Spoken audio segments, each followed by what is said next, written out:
이게 제사입니까? 모욕의 자리가 아니고 뭐란 말입니까? 쾅! 제사상이 뒤집히는 소리와 함께 20년간 쌓인 분노가 터져나왔습니다. 그날 한 며느리가 시어머니를 위해 제사상을 뒤엎었습니다. 가족들은 경악했습니다.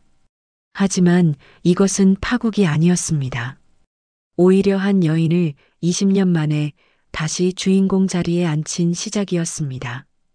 앞으로 제사 음식 저희가 다 준비하겠습니다. 대신 우리 어머니 건들지 마세요. 매년 반복되는 모욕과 편애 속에서 희생만 강요받던 한 어머니, 그리고 더 이상 참지 못하고 통장 내역과 영수증으로 집안을 장악한 며느리. 과연 지연 씨는 어떻게 이겨냈는지 오늘도 사연 끝까지 함께 해주세요. 이야기 시작 전에 무료로 하실 수 있는 구독 버튼과 좋아요 부탁드립니다. 어디에서 듣고 계신지 댓글로 남겨주시면 반갑게 인사드릴게요. 그럼 이제 시작하겠습니다.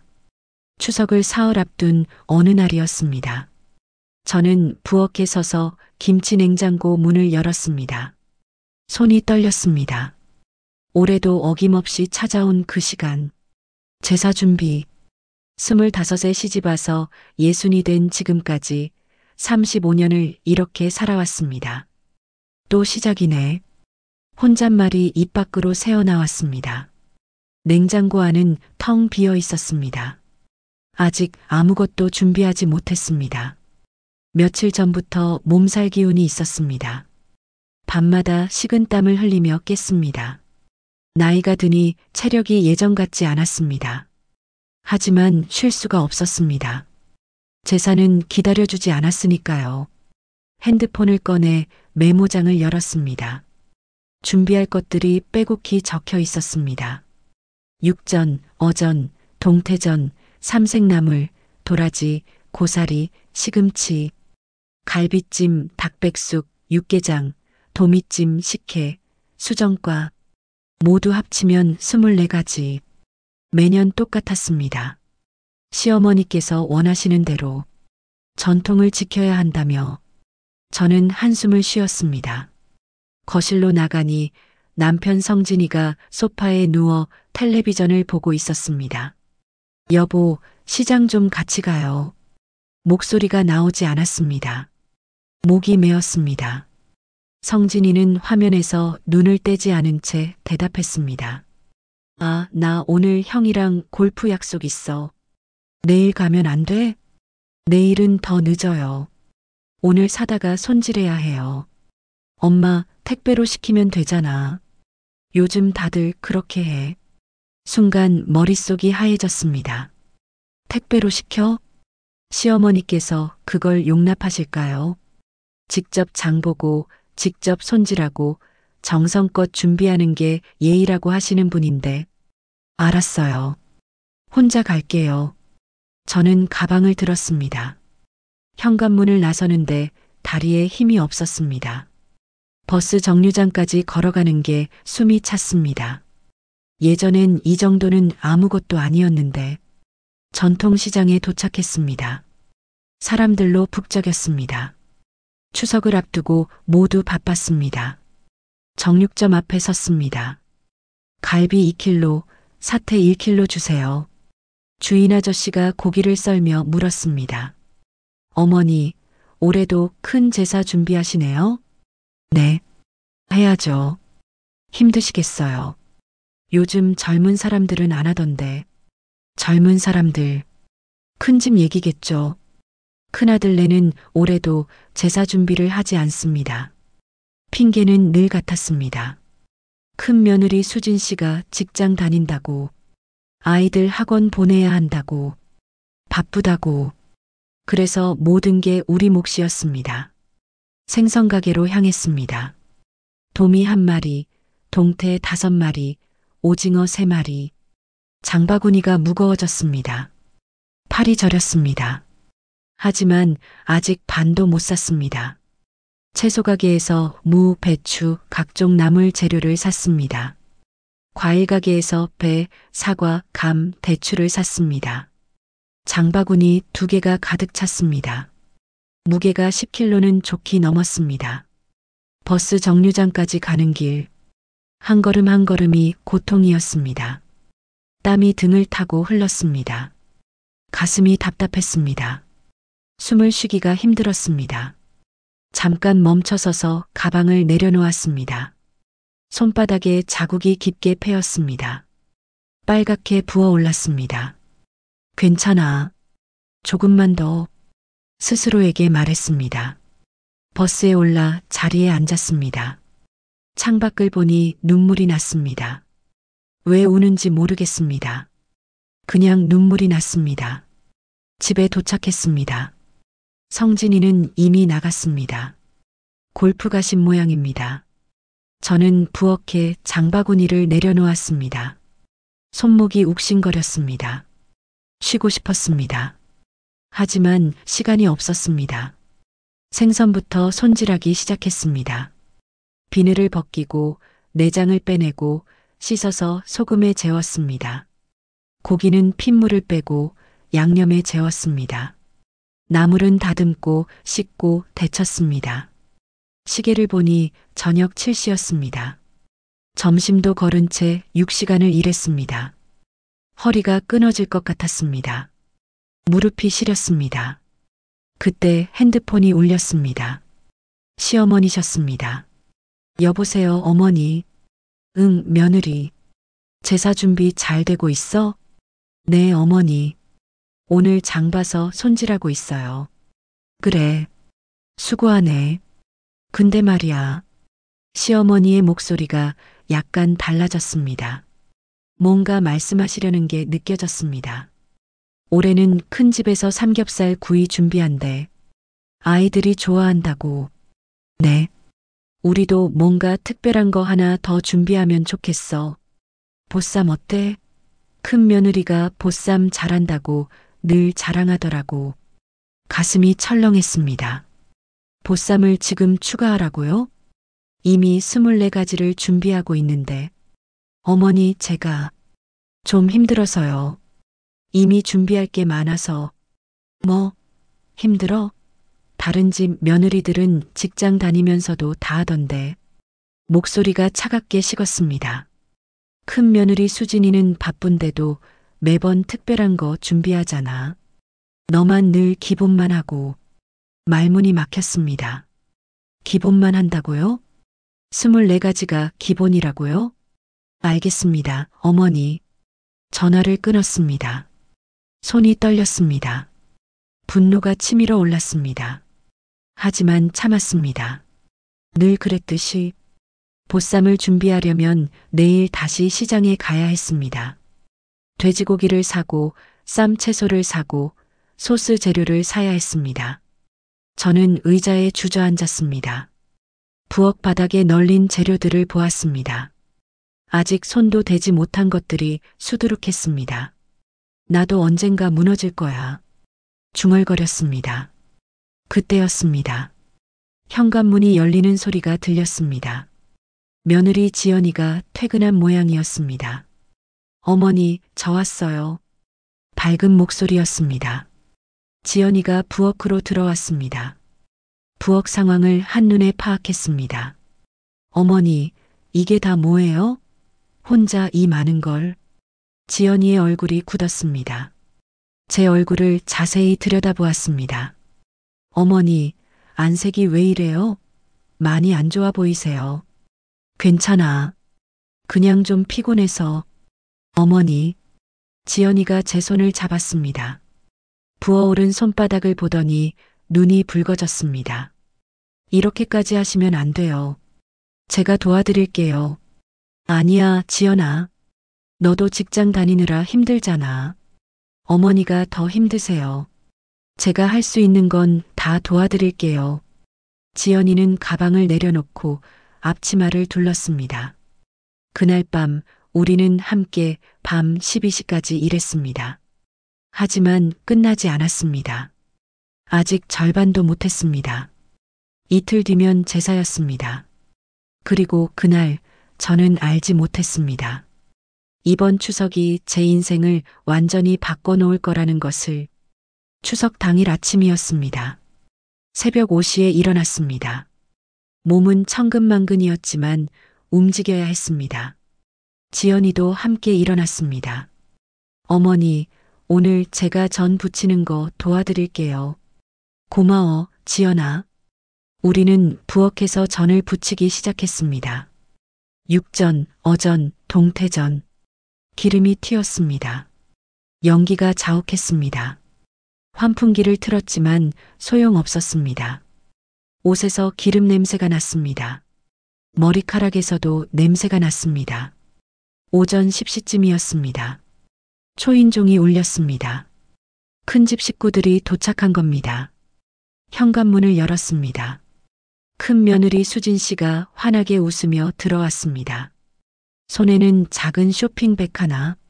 어머니, 안녕하세요. 뒤따라 큰아들 성우가 들어왔습니다. 아이들도 함께였습니다. 수진 씨는 깔끔한 흰색 블라우스에 청바지 차림이었습니다. 화장도 말끔히 했습니다. 머리도 단정하게 묶었습니다. 저를 보더니 살짝 놀란 표정을 지었습니다. 작은 어머니, 많이 힘드셨나 봐요. 얼굴이 말끝을 흐렸습니다. 저는 거울을 본 지 이틀이 넘었습니다. 어떤 모습인지 알 것 같았습니다. 부스스한 머리, 기름때 묻은 앞치마, 부어오른 눈. 수진 씨와 대조됐습니다. 거실로 들어가니 시어머니께서 계셨습니다. 어머, 수진이 왔구나. 시어머니의 얼굴이 환해졌습니다. 수진 씨에게 다가가 손을 잡았습니다. 우리 큰 며느리 올 때 힘들었지? 아니에요, 어머니. 전혀요. 그래도 바쁜데 와줘서 고마워. 아이들 학원도 쉬게 하고. 당연히 와야죠, 어머니. 수진 씨가 쇼핑백을 내밀었습니다. 어머니, 백화점에서 과일 좀 샀어요. 샤인머스켓이랑 한라봉이요. 어머, 이런 비싼 걸. 안 그래도 되는데. 아니에요.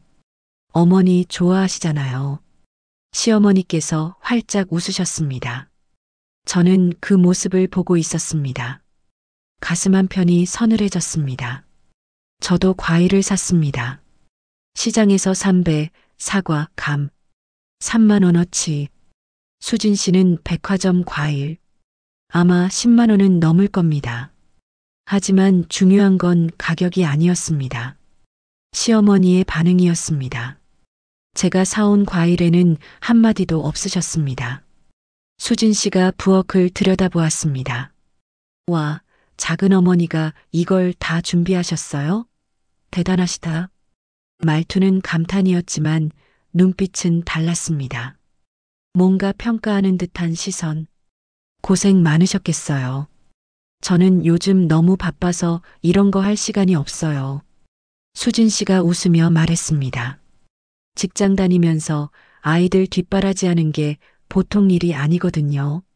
시어머니께서 거들었습니다. 그러게.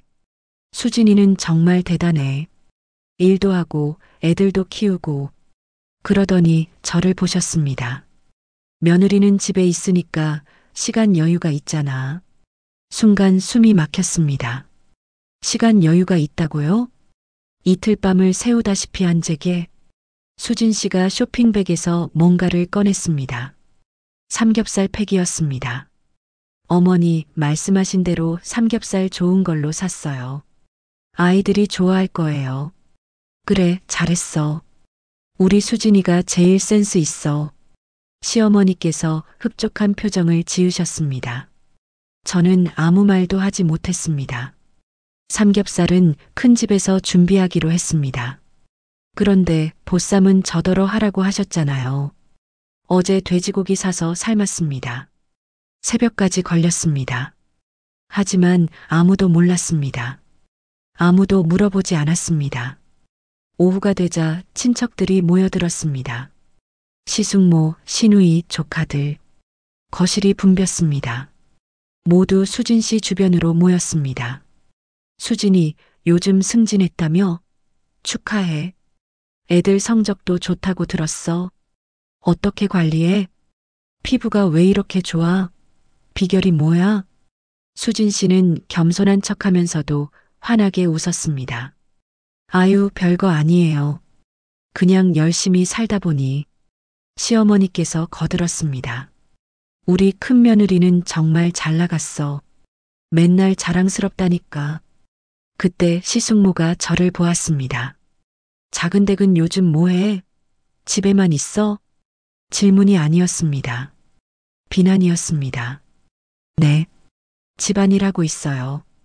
집안일? 요즘 세상에 그것만 하고 살아? 수진이 좀 봐. 일도 하고 애들도 잘 키우고. 말끝마다 수진 씨와 비교했습니다. 저는 고개를 숙였습니다. 부엌으로 돌아가고 싶었습니다. 지연이가 옆에서 제 손을 꼭 잡았습니다. 떨고 있는 제 손을 작게 속삭였습니다. 어머니, 괜찮으세요? 제가 있잖아요. 하지만 괜찮지 않았습니다. 35년간 쌓인 상처가 다시 벌어지고 있었습니다. 그리고 저는 그때 몰랐습니다. 오늘 저녁 이 모든 게 폭발할 거라는 것을. 오후 4시였습니다. 제사 준비가 본격적으로 시작됐습니다. 저는 부엌에 있었습니다. 지연이도 함께였습니다. 거실에서는 친척들의 웃음소리가 들렸습니다. 텔레비전 소리도 들렸습니다. 추석 특집 프로그램을 보고 계신 모양이었습니다. 어머니, 제가 나물 무치는 거 도와드릴게요. 지연이가 앞치마를 고쳐 매며 말했습니다. 고마워. 시금치부터 무쳐줄래? 네, 어머니. 우리는 말없이 일했습니다. 손은 쉬지 않고 움직였습니다. 도라지를 무치고 고사리를 볶고 시금치에 양념을 넣었습니다. 갈비찜을 냄비에 담았습니다. 육개장을 끓였습니다. 도미찜을 쪄냈습니다. 땀이 흘렀습니다. 에어컨을 틀었지만 소용없었습니다. 가스레인지 4개가 모두 불을 뿜고 있었으니까요. 그때 부엌 문이 열렸습니다. 시어머니셨습니다. 냄비 뚜껑을 하나씩 열어보셨습니다. 표정이 굳었습니다. 이게 뭐야? 네. 어머니, 무슨. 갈비찜 색깔 좀 봐. 너무 진한 거 아니야? 갈비찜을 들여다보셨습니다. 색은 제대로 나왔습니다. 늘 하던 대로 했습니다. 어머니, 작년하고 똑같이 했는데요. 작년도 별로였어. 큰 집에서 만든 거 봤어? 색이 얼마나 예쁘던지. 가슴이 답답했습니다. 수진 씨는 갈비찜을 만들지도 않았습니다. 삼겹살만 가져왔습니다. 그런데 왜 비교를 하시는 걸까요? 그리고 이 도라지, 양념이 싱거운 것 같아. 시어머니께서 도라지를 집어드셨습니다. 맛을 보시더니 고개를 저으셨습니다. 역시 간이 안 맞아. 제가 다시 무쳐드릴게요, 어머니. 지연이가 재빨리 말했습니다. 그래, 지연이가 해봐. 며느리는 손맛이 없어. 시어머니께서 돌아서 나가셨습니다. 문이 닫히자 지연이가 제 어깨를 잡았습니다. 어머니, 괜찮으세요? 응, 괜찮아. 하지만 눈물이 났습니다. 손맛이 없다고요. 35년을 해왔는데, 매년 똑같은 방식으로 했는데, 왜 올해만 문제가 되는 걸까요? 아니, 알고 있었습니다. 문제는 음식이 아니었습니다. 저였습니다. 큰 며느리와 비교되는 제가 문제였습니다. 어머니, 제가 다 다시 할게요. 걱정 마세요. 지연이가 도라지 무침을 다시 만들기 시작했습니다. 간장을 더하고 참기름을 넣고 깨를 뿌렸습니다. 저는 그 모습을 보며 미안했습니다. 지연이까지 고생시키고 있다는 게. 오후 6시가 되었습니다. 거실에서 시숙모의 목소리가 들렸습니다. 어머니, 물 좀 주세요. 저는 물컵을 들고 거실로 나갔습니다.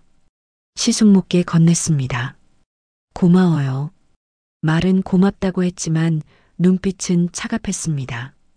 소파에는 친척들이 옹기종기 모여 앉아 있었습니다. 과일을 먹고 과자를 먹고 담소를 나누고 있었습니다. 수진 씨도 그 사이에 있었습니다. 편안한 모습으로.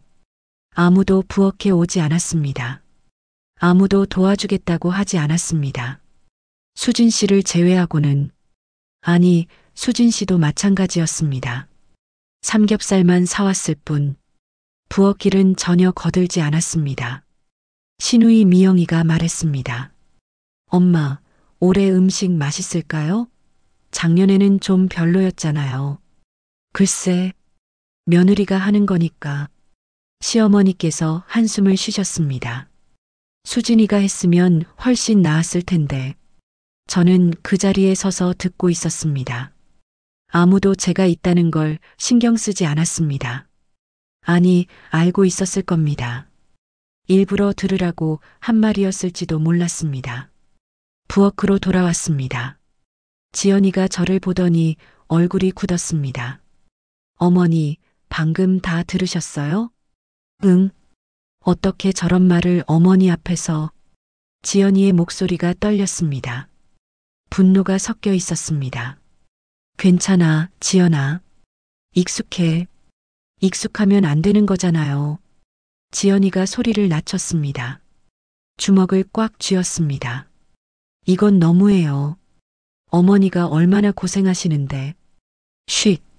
그냥 참자. 오늘만 지나면 돼. 저는 지연이의 어깨를 토닥였습니다. 오늘만 지나면. 늘 하던 말이었습니다. 35년간 해온 말이었습니다. 하지만 오늘은 달랐습니다. 오늘은 지나지 않을 것 같았습니다. 가슴속 깊은 곳에서 뭔가가 끓어오르고 있었습니다. 참아왔던 것들이, 삼켰던 말들이, 숨겼던 분노가. 저녁 7시였습니다. 제사 음식이 거의 다 완성됐습니다. 24가지 음식이 식탁에 가득했습니다. 보쌈도 만들었습니다. 육전, 어전, 동태전도 수북이 쌓였습니다. 지연이와 제가 6시간 넘게 매달린 결과물이었습니다. 시어머니께서 부엌에 들어오셨습니다. 음식들을 둘러보셨습니다. 한참을 아무 말 없이 서 계셨습니다. 그러더니 한마디 하셨습니다. 이 정도면 먹을 만은 하겠네. 칭찬이 아니었습니다. 그냥 확인이었습니다. 인정이 아니었습니다. 저는 그 순간 깨달았습니다. 아무리 해도 부족할 거라는 걸, 아무리 노력해도 인정받지 못할 거라는 걸, 제가 큰 며느리가 아닌 이상, 자, 이제 제사상 차려야지. 시어머니께서 말씀하셨습니다. 제사가 시작되려 하고 있었습니다. 하지만 저는 알지 못했습니다. 이번 제사가 마지막이 될 거라는 것을. 제사상이 차려졌습니다. 24가지 음식이 빈틈없이 놓였습니다. 촛불이 켜졌습니다. 향이 피어올랐습니다. 남자들이 제사상 앞에 섰습니다. 큰아들 성호, 둘째 아들 성진, 조카들. 저를 올렸습니다. 여자들은 뒤에 서 있었습니다. 저도, 지연이도, 수진 씨도. 제사가 진행됐습니다. 술을 따르고 절을 하고 음식을 올렸습니다. 30분쯤 지났을까요? 제사가 끝났습니다. 자, 이제 음복하자. 시아버지께서 말씀하셨습니다. 모두 자리에 앉았습니다. 제사 음식을 나눠 먹기 시작했습니다. 시숙모가 갈비찜을 집어드셨습니다. 씹더니 고개를 갸우뚱했습니다. 맛이 좀 그렇네. 시누이 미영이도 한마디 거들었습니다. 저도 그래요. 뭔가 간이 안 맞는 것 같아요. 수진 씨가 웃으며 말했습니다. 그래도 정성이 들어간 음식이잖아요. 맛있어요. 겉으로는 칭찬했지만 목소리에 진심이 없었습니다. 오히려 비웃는 것 같았습니다.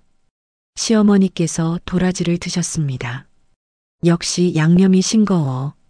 내가 말했잖아. 지연이가 다시 묻힌 도라지였습니다. 저는 아무 말도 하지 않았습니다. 입맛이 없었습니다. 음식이 목으로 넘어가지 않았습니다.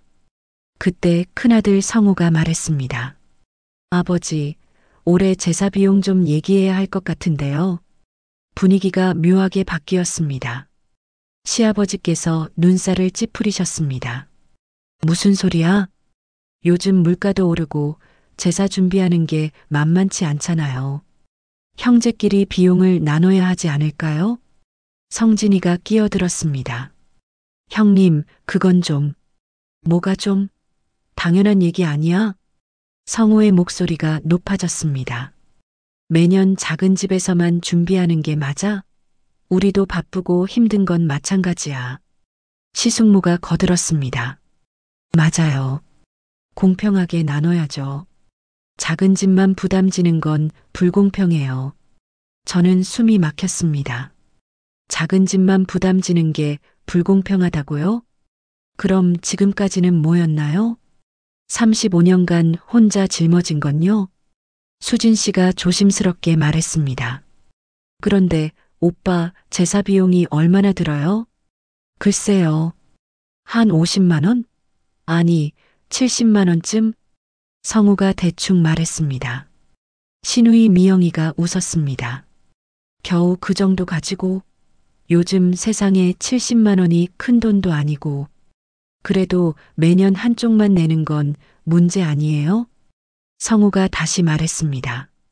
그러더니 저를 봤습니다. 작은 엄마, 솔직히 부담되시죠? 갑자기 저를 끌어들였습니다. 모든 시선이 제게 쏠렸습니다. 아니, 괜찮아. 목소리가 떨렸습니다. 괜찮을 리가 있어요. 매년 이렇게 많은 음식 준비하시면서 성우가 말했습니다. 하지만 진심으로 걱정하는 게 아니었습니다. 이용하는 거였습니다. 저를 방패 삼아 자기들의 부담을 줄이려는 것이었습니다. 시숙모가 한마디 보탰습니다. 그나저나 작은 집은 성진이가 일도 안 하고 집에만 있잖아요. 수입이 별로 없을 텐데.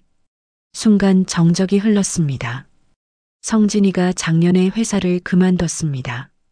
새로운 사업을 준비하고 있었습니다. 아직 수입은 없었습니다. 그걸 모두가 알고 있었습니다. 신우이 미영이가 거들었습니다. 맞아요. 큰오빠는 대기업 다니고 올케는 승진까지 했는데 작은 집은 상황이 다르잖아요. 그러니까 더더욱 비용을 나눠야 한다는 거예요. 성우가 결론을 내렸습니다. 앞으론 제사 비용, 형제가 반반 내는 걸로 하죠. 시어머니께서 고개를 끄덕이셨습니다. 그래, 그게 좋겠다. 공평하게. 제 옆에 앉은 지연이의 손이 떨리고 있었습니다. 주먹을 꽉 쥐고 있었습니다. 손등에 핏줄이 붉어졌습니다. 저는 지연이의 손을 잡았습니다. 진정하라고, 참으라고. 하지만 지연이는 참지 못했습니다. 잠깐만요. 지연이가 입을 열었습니다. 모두가 지연이를 봤습니다. 비용을 나눈다고요? 공평하게. 지연이의 목소리가 차갑게 가라앉았습니다. 그럼 지금까지는 공평하지 않았다는 거네요? 지연아, 그게 무슨... 성진이가 말리려 했습니다. 하지만 지연이는 멈추지 않았습니다. 매년 작은 집에서 모든 걸 준비했어요. 35년간요. 그건 원래 그렇게 해왔으니까. 수진 씨가 얼버무렸습니다. 원래요? 누가 정한 원래인데요? 지연이가 수진 씨를 똑바로 봤습니다. 올케 언니는 삼겹살 2kg만 사오셨죠. 10만 원어치요. 지연이, 지금 뭐 하는 거야? 성우가 버럭 소리를 질렀습니다. 우리 어머니는 이틀 밤을 새우다시피 하셨어요. 장을 보고 손질하고 요리했어요. 지연이의 목소리가 점점 높아졌습니다. 70만 원이요? 이상에 올라간 음식 비용만 150만 원이 넘어요. 뭐? 시숙모가 놀라서 되물었습니다. 게다가 이틀간의 노동 비용은요? 하루 10시간씩, 이틀이면 20시간이에요. 지연이가 숨을 크게 들이쉬었습니다. 그런데 무임승차요? 그 말이 떨어지자마자 폭탄이 터진 것 같았습니다. 시어머니께서 벌떡 일어나셨습니다. 이 아이가 지금 성호도 자리에서 일어났습니다. 며느리 주제에 어른들한테 대들어 거실이 순식간에 아수라장이 되었습니다. 그리고 그 순간 지연이는 천천히 일어났습니다. 제사상을 향해 두 손을 뻗었습니다. 지연아, 제가 외쳤습니다. 하지만 늦었습니다. 쾅! 지연이가 제사상을 밀쳐버렸습니다. 제사상이 뒤집혔습니다. 갈비찜이 바닥에 쏟아졌습니다. 육전과 어전이 굴러다녔습니다. 나물 그릇이 깨졌습니다. 식혜가 카펫에 쏟아져 내렸습니다. 시간이 멈춘 것 같았습니다.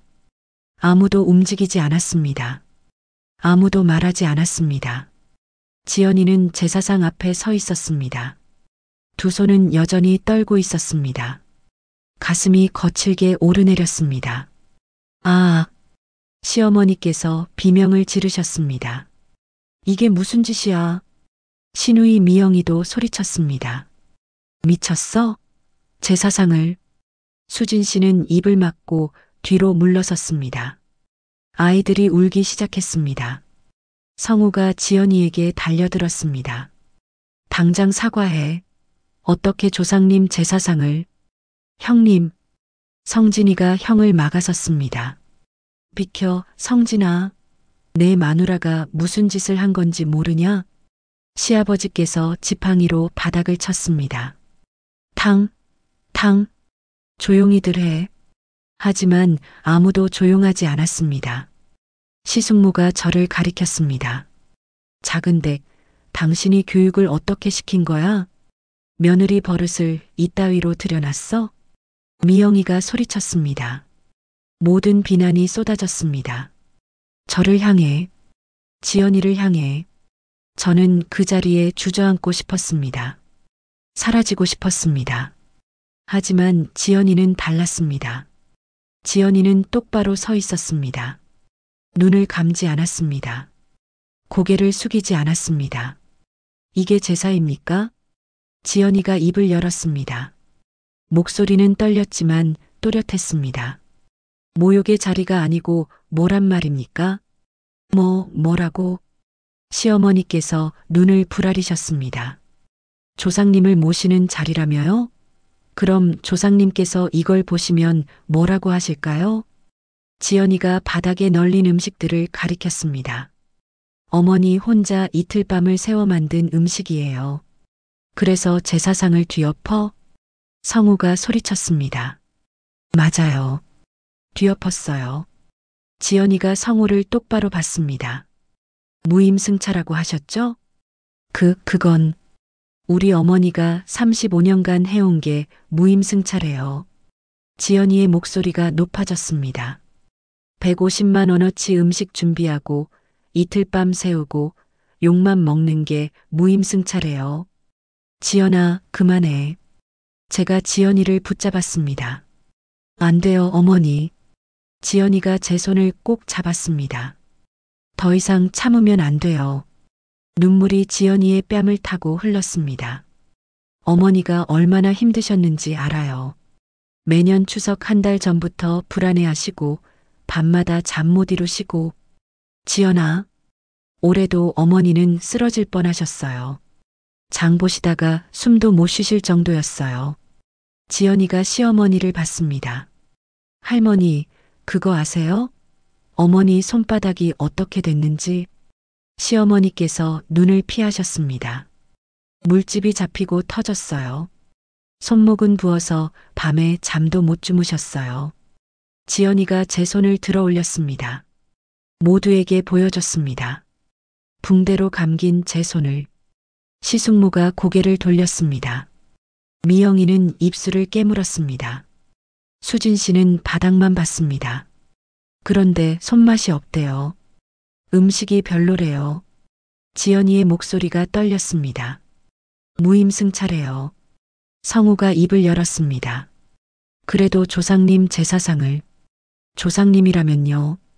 지연이가 말을 끊었습니다. 진짜 조상님이라면 이런 자리를 원하실까요? 며느리 한 명을 희생시키고 모욕하고 무시하는 자리를 원하실까요? 지연이가 제사상이 있던 자리를 봤습니다. 제사는 추모하는 자리잖아요.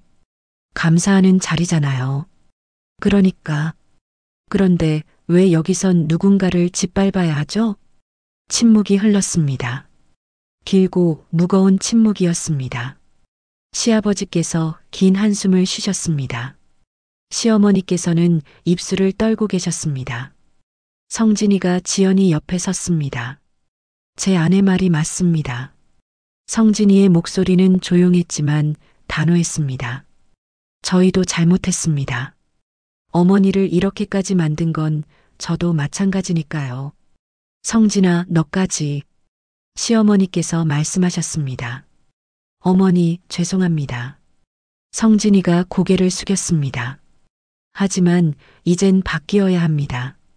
거실은 여전히 조용했습니다. 바닥에는 음식이 널려 있었습니다. 35년간 쌓인 것들이 쏟아져 나온 자리였습니다. 그리고 저는 그 순간 느꼈습니다. 뭔가가 끝났다는 것을, 동시에 뭔가가 시작됐다는 것을. 거실은 무덤처럼 조용했습니다. 바닥에 널린 음식들만이 방금 전의 충격을 증명했습니다. 시아버지께서 소파에 앉으셨습니다.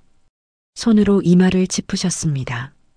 깊은 한숨이 새어나왔습니다. 시어머니께서는 창문을 보고 계셨습니다. 등을 돌린 채 어깨가 미세하게 떨리고 있었습니다. 성우는 벽에 기댄 채 팔짱을 끼고 있었습니다. 얼굴이 붉게 상기되어 있었습니다. 입술을 깨물고 있었습니다. 수진 씨는 아이들을 데리고 구석에 앉아 있었습니다. 고개를 들지 못했습니다. 시숙모와 미영이는 서로를 쳐다보고 있었습니다. 뭔가 말하고 싶은 듯 했지만 입을 열지 못했습니다. 지연이는 여전히 제사상 앞에 서 있었습니다. 두 주먹을 꽉 쥐고 있었습니다. 숨소리가 거칠었습니다. 하지만 눈빛은 흔들리지 않았습니다. 성진이가 제 옆으로 다가왔습니다.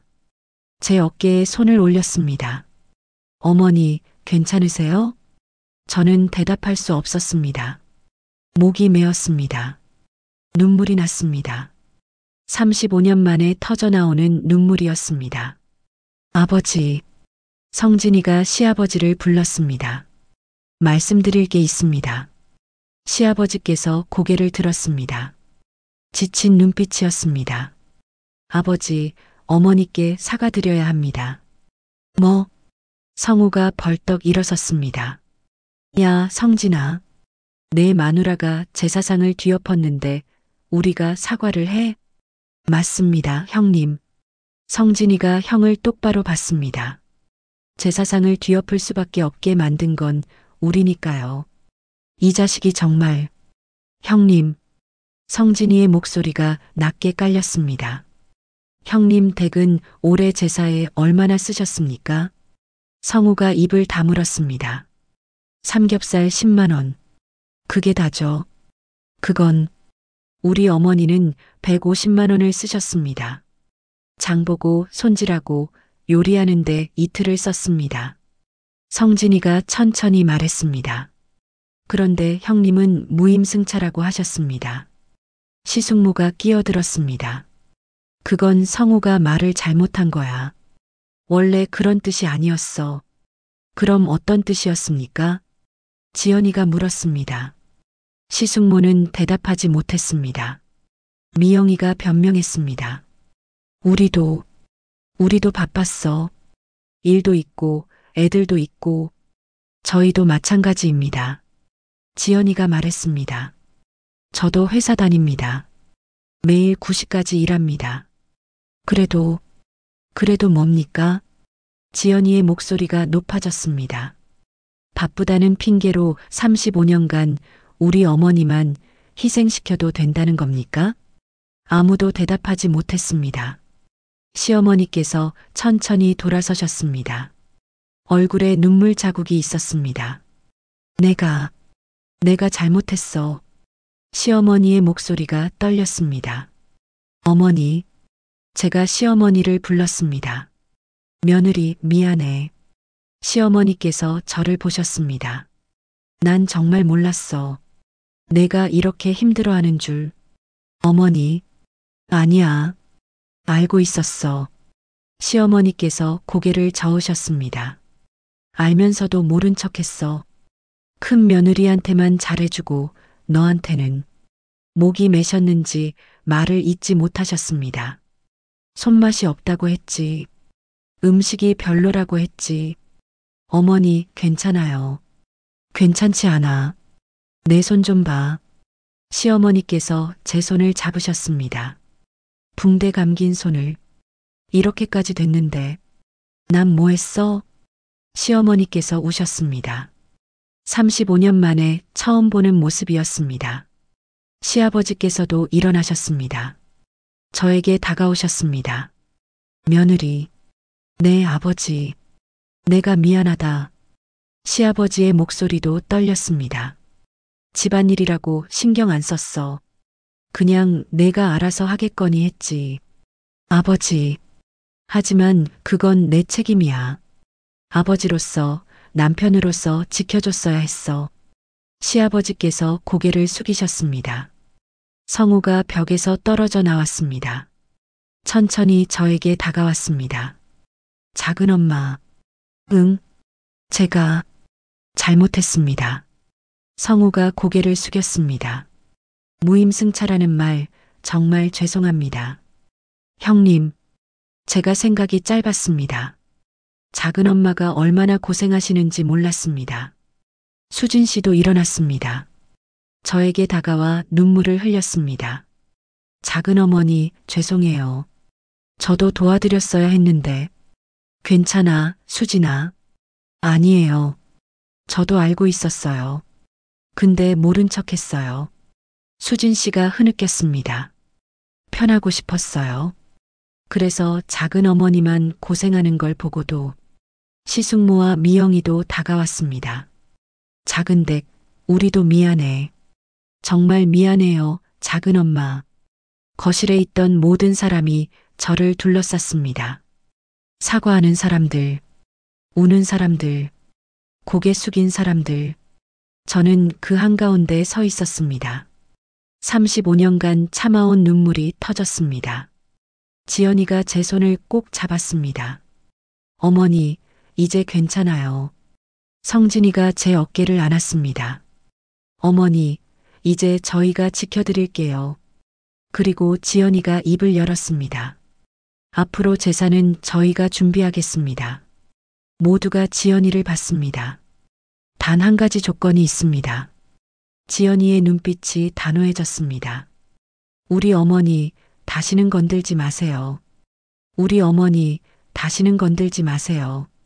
지연이의 말에 거실이 다시 조용해졌습니다. 시어머니께서 눈을 크게 뜨셨습니다. 지연아, 그게 무슨... 제 말이 과했나요? 지연이가 시어머니를 똑바로 봤습니다. 아니에요. 이건 약속이에요. 지연이가 가방에서 뭔가를 꺼냈습니다. 서류 봉투였습니다. 이게 뭐야? 성우가 물었습니다. 증거입니다. 지연이가 봉투를 열었습니다. 종이 뭉치가 나왔습니다. 올해 제사 준비에 들어간 비용입니다. 지연이가 첫 번째 장을 펼쳤습니다. 9월 27일 전통시장. 육류 35만 원, 생선류 28만 원, 채소류 19만 원. 숫자가 낭독될 때마다 사람들의 표정이 굳었습니다. 9월 28일 재래시장. 추가 식재료 24만 원. 9월 29일 마트. 양념 및 부재료 18만 원. 지연이가 영수증을 하나씩 테이블에 내려놓았습니다. 총합계 124만 원입니다. 124만 원? 시숙모가 놀라서 되물었습니다. 음식 재료비만 그렇습니다. 여기에 가스비, 전기세, 포장 용기 등을 더하면 150만 원이 넘습니다. 지연이가 다음 장을 꺼냈습니다. 통장 내역이었습니다. 이건 저희 계좌 내역입니다. 35년은 아니지만 제가 이 집에 시집온 지난 8년간의 제사 비용입니다. 손가락으로 숫자를 짚었습니다. 2017년 89만 원, 2018년 95만 원, 2019년 103만 원. 숫자가 계속 이어졌습니다. 2024년 132만 원, 2025년 올해 150만 원. 지연이가 고개를 들었습니다. 8년간 총 924만 원입니다. 924만 원. 수진 씨가 작게 중얼거렸습니다. 35년이면 얼마일까요? 지연이가 물었습니다. 아무도 대답하지 못했습니다. 대략 계산하면 3천만 원이 넘습니다. 침묵이 흘렀습니다. 무거운 침묵이었습니다. 이게 비용입니다. 돈으로 환산한. 지연이가 영수증들을 모았습니다. 하지만 돈으로 환산할 수 없는 것도 있습니다. 지연이가 저를 봤습니다. 어머니의 시간, 어머니의 건강, 어머니의 마음. 지연아, 제가 지연이를 말렸습니다. 아니에요, 어머니. 이건 말해야 해요. 지연이가 모두를 둘러봤습니다. 올해만 해도 어머니는 이틀 밤을 새우셨어요. 총 20시간 넘게 일하셨어요. 시간당 최저임금이 얼마죠? 1만 원? 지연이가 계산했습니다. 20시간이면 20만 원입니다. 거기에 명절 특근 수당까지 더하면 그만해, 지연아. 성우가 손을 들었습니다. 알았어. 우리가 잘못했어. 아니요, 형님. 끝까지 들어주세요. 지연이가 단호하게 말했습니다. 앞으로의 얘기니까요. 지연이가 마지막 서류를 꺼냈습니다. 앞으로 재산은 저희 부부가 준비하겠습니다. 뭐? 시어머니께서 놀라셨습니다. 비용도 저희가 부담하겠습니다. 전부요. 지연아, 그건 너무. 대신 조건이 있습니다. 지연이가 서류를 펼쳤습니다. 첫째, 재산은 간소화합니다. 간소화? 네. 24가지 음식이 아니라 핵심 음식 10가지만 준비합니다. 미영이가 반박했습니다. 그럼 너무 초라한 거 아니야? 초라한 게 아니라 합리적인 겁니다. 지연이가 말했습니다. 조상님을 모시는 마음은 음식 가짓수로 증명하는 게 아닙니다. 아무도 반박하지 못했습니다. 둘째, 준비는 저희 부부가 하되 큰 집에서도 2가지는 준비해 주셔야 합니다. 성우가 고개를 끄덕였습니다. 그건 당연하지. 셋째, 제사 당일에 어머니는 부엌에 들어오시면 안 됩니다. 뭐? 시어머니께서 눈을 크게 뜨셨습니다. 어머니는 손님입니다. 이제부터는. 지연이가 제 손을 잡았습니다. 어머니는 거실에 앉아 계시면 됩니다. 차 드시고 과일 드시고 쉬시면 됩니다. 하지만 그리고 마지막입니다. 지연이가 숨을 깊게 들이쉬었습니다. 제사로 아낀 비용으로 매년 어머니께 해외여행을 보내드리겠습니다. 여행? 제가 놀라서 되물었습니다. 네, 어머니. 일본이든 동남아든 어머니가 가고 싶은 곳으로요. 지연아, 그건 너무 무리야. 무리가 아니에요. 지연이가 미소 지었습니다. 제사 간소화하면 비용이 절반으로 줄어요. 75만 원 정도면 충분합니다. 그럼 나머지 75만 원은 어머니 여행 경비로 쓰는 거예요. 지연이가 저를 봤습니다. 어머니 35년간 고생하셨어요. 이젠 어머니가 행복하실 차례예요. 눈물이 났습니다. 또 눈물이 났습니다. 성진이가 지연이 옆에 섰습니다. 저도 아내 의견에 동의합니다. 우리도 동의해. 성우가 말했습니다. 작은엄마, 그동안 정말 고생 많으셨어요. 이제 우리가 할게요. 수진 씨도 고개를 끄덕였습니다. 작은어머니, 여행 많이 다녀오세요. 시어머니께서 저에게 다가오셨습니다. 손을 잡으셨습니다. 며느리, 네 어머니, 내가 날 이렇게 지켜줄 줄이야. 시어머니의 목소리가 떨렸습니다. 지연이가 너한테 이렇게 좋은 며느리를 데려다 줬구나. 어머니, 미안해. 정말 미안해. 시어머니께서 저를 끌어안으셨습니다. 35년 만에 처음이었습니다. 시어머니의 품이 이렇게 따뜻한 줄 몰랐습니다. 지연이가 저를 봤습니다. 눈물을 흘리며 웃고 있었습니다. 어머니, 앞으로는 제가 어머니 방패가 될 거예요. 지연아, 누구도 어머니 손끝 하나 못 건드려요. 그날 밤 무언가가 바뀌었습니다. 35년간 쌓인 벽이 무너졌습니다. 그리고 새로운 시작이 열렸습니다. 그날 밤이 지나고 새벽이 밝았습니다. 거실 바닥은 깨끗이 정리되었습니다. 가족들이 함께 치웠습니다. 성우도, 수진 씨도, 시숙모도, 미영이도 모두가 함께 움직였습니다. 35년 만에 처음 있는 일이었습니다. 그 다음 추석이 왔습니다. 1년이 흐른 뒤였습니다. 저는 거실 소파에 앉아 있었습니다. 손에는 따뜻한 차 한 잔. 창밖으로 가을 햇살이 들어왔습니다. 부엌에서는 소리가 들렸습니다. 지연이와 수진 씨의 목소리였습니다. 언니, 이 나물 이렇게 무치는 거 맞죠? 응, 잘하고 있어. 참기름 조금만 더 넣어봐. 성진이와 성우도 함께였습니다. 형님, 이 생선 어떻게 썰어요? 이렇게 비스듬히 써는 거야. 웃음소리가 들렸습니다. 편안한 웃음이었습니다. 시어머니께서 제 옆에 앉으셨습니다. 며느리 편하지?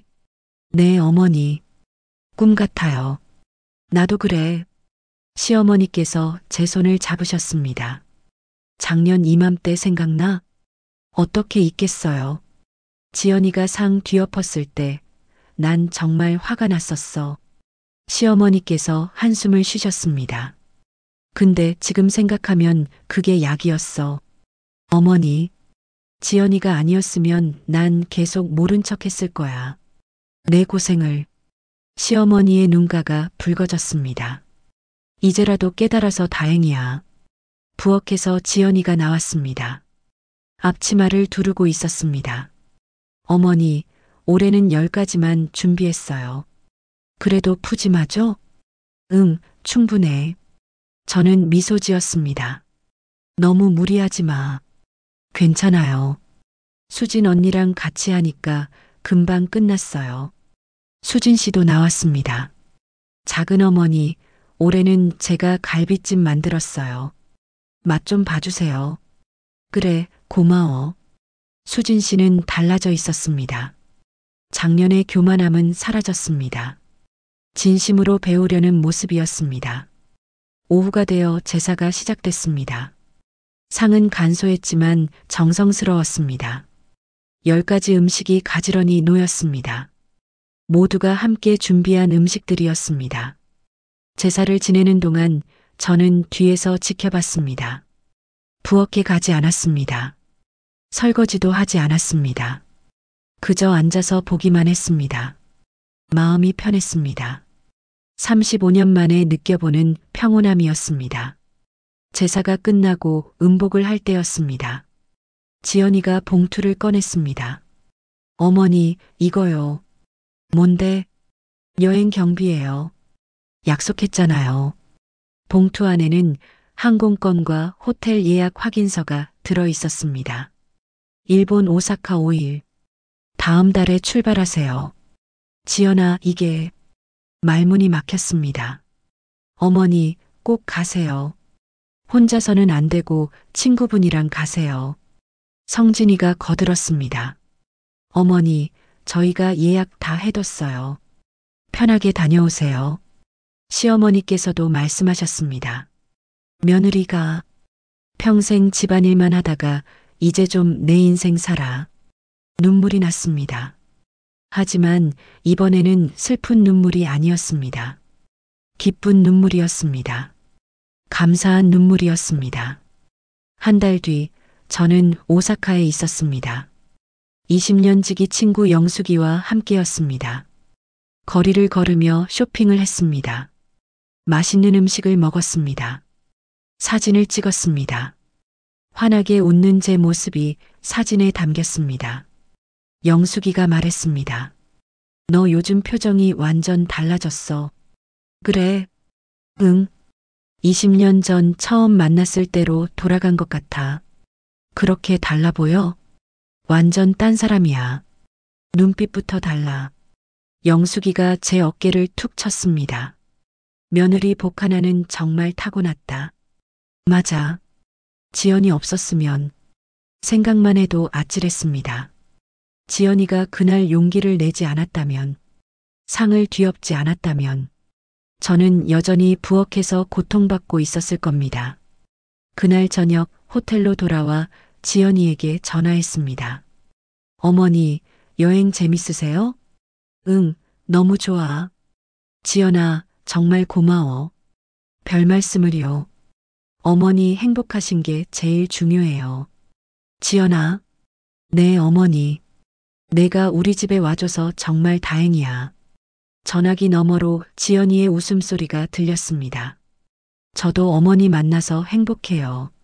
전화를 끊고 창밖을 봤습니다. 오사카의 야경이 아름다웠습니다. 반짝이는 불빛들이 마치 희망처럼 보였습니다. 다음에 추석도 왔습니다. 그 다음에도, 그 다음에도 매년 제사는 간소하고 따뜻했습니다. 가족들은 함께 준비했습니다. 함께 웃었습니다. 그리고 저는 매년 여행을 떠났습니다. 태국, 베트남, 대만, 홍콩. 사진첩이 추억으로 가득 찼습니다. 환하게 웃는 제 모습들로 어느 날 지연이가 물었습니다. 어머니, 후회되는 거 없으세요? 뭐가? 그날 제가 상 뒤엎은 거요. 저는 웃었습니다. 후회? 오히려 감사하지. 정말요? 응. 내가 아니었으면 난 평생 그렇게 살았을 거야. 지연이의 손을 잡았습니다. 내가 날 구해줬어. 35년 만에. 어머니. 아니, 내가 우리 가족 모두를 구해준 거야. 정말 그랬습니다. 그날 뒤엎어진 제사상은 단순한 파국이 아니었습니다. 오히려 한 집안의 질서를 바로 세운 계기였습니다. 희생만 강요받던 며느리가 존중받는 사람이 된 순간이었습니다. 그리고 한 가족이 진짜 가족이 된 시작이었습니다. 지금 제 나이 65. 저는 지금 제 인생에서 가장 행복합니다. 20년 만에 되찾은 주인공 자리에서, 존중받는 이 자리에서 그날의 용기가 만든 기적입니다. 제사상 하나가 바꾼 인생입니다. 그리고 저는 오늘도 감사합니다. 지연이에게 용기를 낸 그날에, 그리고 이 새로운 시작에. 여러분, 오늘의 사연 어떠셨나요? 이 이야기가 마음에 드셨다면 꼭 구독과 좋아요 눌러주세요. 댓글로 오늘 주인공들에게 응원의 메시지도 남겨주세요. 여러분의 따뜻한 댓글이 큰 힘이 됩니다. 다음 주에는 또 다른 감동적인 이야기로 찾아뵙겠습니다.